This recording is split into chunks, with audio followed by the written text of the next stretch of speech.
नमस्कार दोस्तों, आपका अपने चैनल प्रियंकाज वे पर स्वागत है। मैं प्रियंका पांडे। दोस्तों, 2025 में उत्पन्ना एकादशी का व्रत कब रखा जाएगा?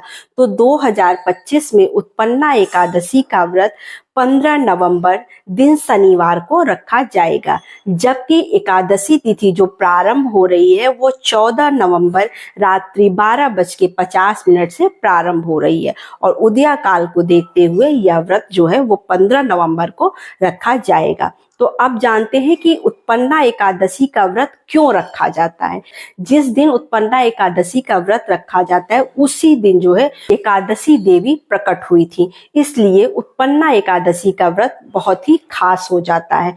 जो लोग भी देखिए अगर एकादशी का व्रत रखना चाहते हैं उन्हें उत्पन्ना एकादशी के दिन से व्रत उठाना चाहिए। नया व्रत अगर आप शुरू करना चाहते हैं, क्योंकि इस दिन से व्रत उठाना बहुत ही शुभ माना जाता है। तो साल में जो है वो 24 एकादशी पड़ती हैं, कृष्ण पक्ष और शुक्ल पक्ष की मिलाकर। तो ये मार्गशीर्ष माह का यानी अगहन मास का जो है ये एकादशी व्रत आपका कृष्ण पक्ष में पड़ रहा है। तो अब जानते हैं कि एकादशी के दिन कौन कौन से कार्य करने चाहिए। बिल्कुल सरल विधि से मैं यहाँ पे आपको एकादशी के व्रत और पूजा बताऊंगी। तो चलिए वीडियो को स्टार्ट करते हैं। तो देखिए, एकादशी का व्रत के लिए आपको सुबह सवेरे उठकर स्नान कर लेना चाहिए। एकादशी के दिन जो लोग देखिए नहीं भी व्रत रखते हैं, इस दिन हमें सुबह सवेरे स्नान करके भगवान विष्णु की पूजा आराधना करनी चाहिए। अगर आपके घर के पास नदी, सरोवर, तालाब है तो आप वहां पर जाकर स्नान करें तो आपको विशेष फल प्राप्त होगा मार्गशीर्ष माह में उत्पन्ना एकादशी के दिन। तो आपको क्या करना, अगर आप देखिए आपके घर के पास नदी सरोवर नहीं है तो कहा जाता है कि तुलसी के क्यारी की मिट्टी लगाकर अगर आप स्नान करते हैं तो आपको जो है वही गंगा स्नान का फल प्राप्त होता है। अगर नहीं तो फिर आप अपने पानी में गंगा जल डालकर मिश्रित जल से स्नान कर लीजिए। एक दिन पहले से एकादशी के नियम प्रारंभ हो जाते हैं। आपको एक दिन पहले बाल वगैरह धोकर, उस दिन शुक्रवार पड़ रहा है यानी 14 नवंबर को, तो आप उसी दिन बाल वगैरह धोकर साफ स्वच्छ वस्त्र धारण करके और जो है आपको सात्विक भोजन करना है। उसके बाद आपको दूसरे दिन सुबह सवेरे स्नान करके साफ स्वच्छ वस्त्र धारण कर लीजिए। आप पीले वस्त्र जरूर पहनिए, क्योंकि भगवान विष्णु की पूजा में पीला वस्त्र पहनना शुभ माना जाता है। उसके बाद अपने घर में एक चौकी लगा लीजिए। देखिए, अगर आप चौकी अपने मंदिर में पूजा करना चाहते हैं, जहां पर आप रोज भगवान की पूजा करते हैं, तो आप वहां भी कर सकते हैं।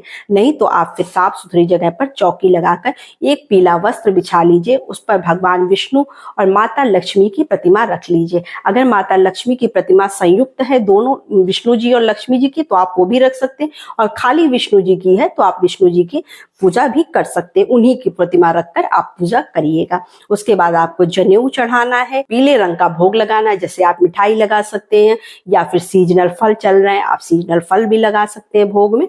और कलश, आपको यहाँ पर कलश की स्थापना करनी होती है। बहुत लोग करते हैं, बहुत लोग बिना कलश स्थापना के भी पूजा कर लेते हैं। तो देखिए, कलश स्थापना में आपको क्या क्या रखना है। पहले आप एक लोटे में गंगा जल ढाल लीजिए, उसमें मिश्रित अपने घर का साफ जल डालकर और एक हल्दी, एक सुपारी, 1 रुपए का सिक्का, चावल, फूल वगैरह डालकर कलश की स्थापना करिए। 5 पल्लों लगाकर लोटे में तिल डालिएगा, साथ में ऊपर आप नारियल रख सकते हैं, 5 पल्लों लगा सकते हैं, या फिर जो है आप तिल ही रख दीजिए।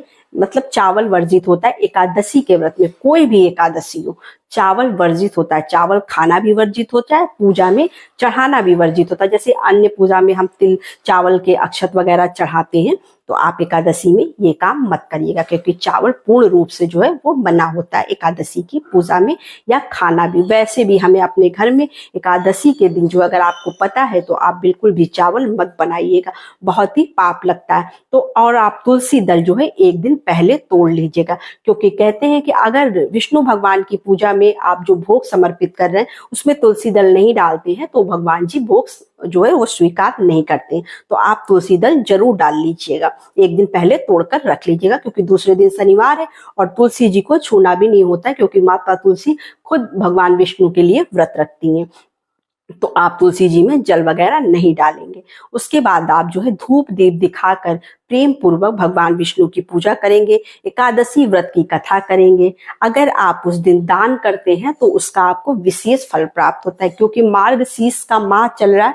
इस माह में जो है दान पुण्य करना बहुत ही शुभ माना जाता है। तो आप अपनी तरफ से जो भी आपकी इच्छा, कुछ नहीं है तो आप पैसा भी दान कर सकते हैं, और नहीं तो आप वस्त्र, ठंडियां भी हल्की शुरू हो गई हैं, आप गर्म वस्त्र दान कर सकते हैं। जो आपकी इच्छा, जो आपका सामर्थ्य हो, आप उस हिसाब से दान कर दीजिएगा।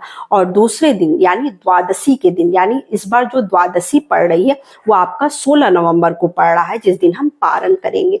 तो पारण के दिन जो है आप सुबह सवेरे पारण कर लीजिए, सीधा जरूर निकालिएगा। सीधे में आपको पता ही होगा आटा, दाल, बहुत लोग चावल भी निकालते हैं क्योंकि एकादशी के दूसरे दिन निकालना है। तो चावल और जो भी आप आलू, जो भी सब्जियां वगैरह, हल्दी, नमक, घी, जो भी आप रखते हैं उस तरह से आप सीधा निकाल कर पंडित को दान कर दीजिए, और इस तरह से आपका एकादशी व्रत पूर्ण होता है।